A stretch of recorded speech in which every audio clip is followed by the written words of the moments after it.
This is a quick tutorial for getting started with Twitter for our New Mexico history class. Please remember that our course hashtag is the #HIST2260, no spaces. Also, you can't have or make sure I should say, that you have a space before and after the hashtag or else it won't work properly in Twitter. And you'll see that in just a second. I'm accessing Twitter from my Google Chrome browser on a MacBook. Twitter's interface should look essentially the same no matter what browser you're using or what kind of computer you're using. The interface will look a little bit different when you access Twitter via the mobile app, if you choose to do that. However, the tools and features that I'll be showing you are essentially the same. They just might be in different places. So I've logged out of my account to show you what you'll do when you come to create an account, if you're in that situation where you need to create one.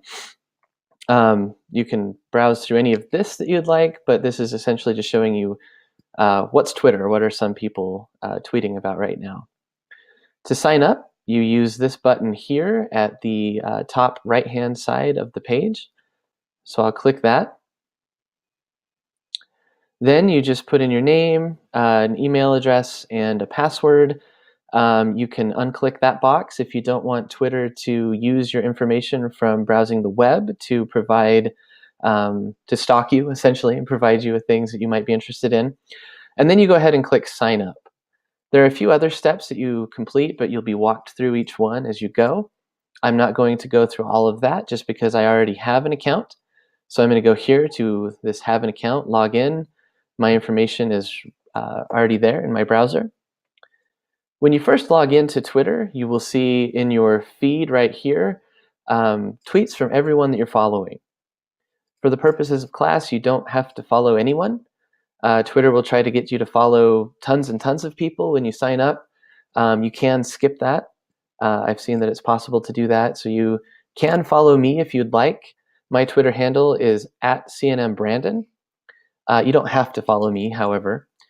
In order to see what we're doing in class, you'll need to use the search box.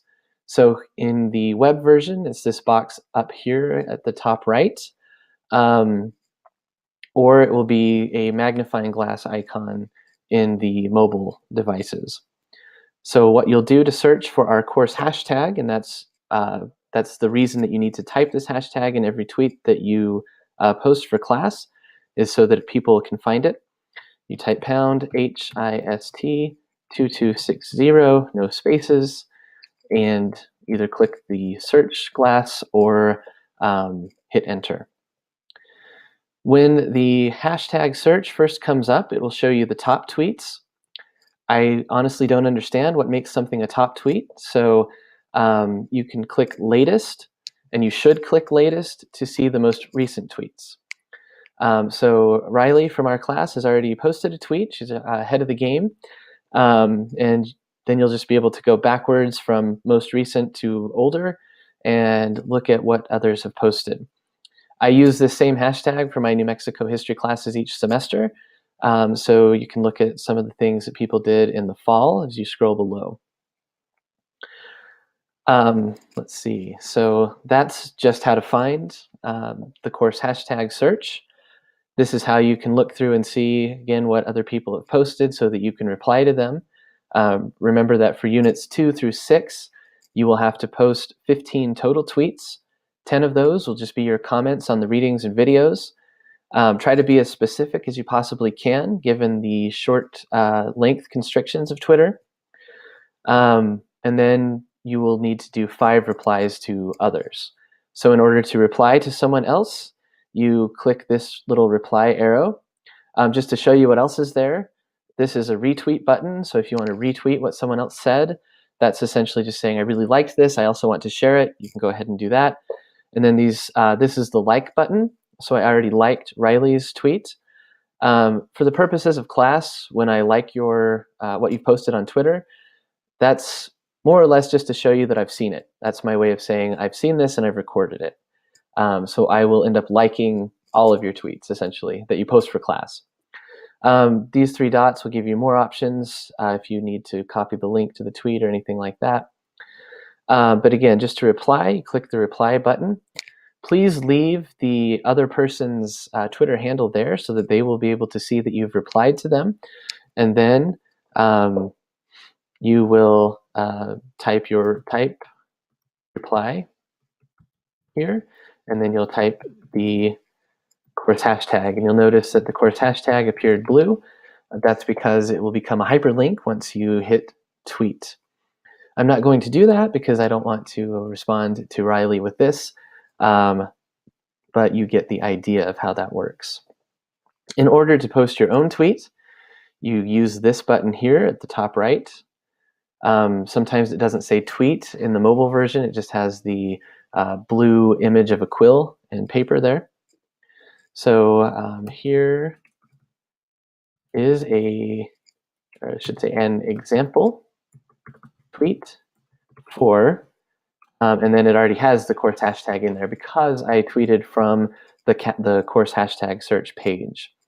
If you just tweet from your regular feed, you will need to actually type in that pound HIST 2260. So I will actually go ahead and tweet that just so that you can see it. Twitter does not update in real time, so it'll take it several seconds or a minute, maybe two, for the tweet to appear here in the course hashtag search. If your tweets do not immediately appear in the course hashtag search, please don't fret, don't panic, don't worry.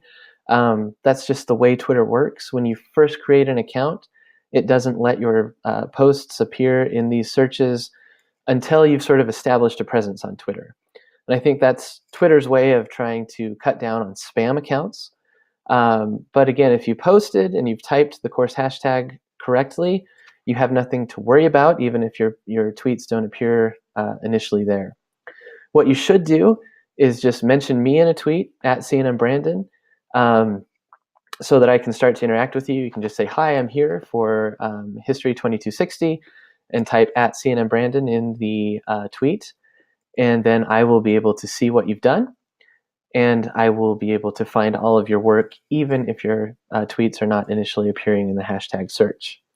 Once you interact with me and others, they will begin to appear here, so you have nothing to worry about. Let's see what else you might need to know for class.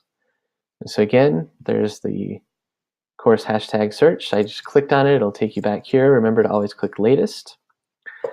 Remember that this is the button to reply, and you've noticed it typed my Twitter handle there, or it has my Twitter handle there because you would be replying to me in this sense, or in this case. Please ask questions whenever you have them. Be as creative as you want with your tweets. Just remember to ground your comments and ideas in the course readings and videos. All right, I'm happy to get started, excited I should say, to get started using Twitter with you for the next couple of weeks, and I look forward to reading your ideas about New Mexico history.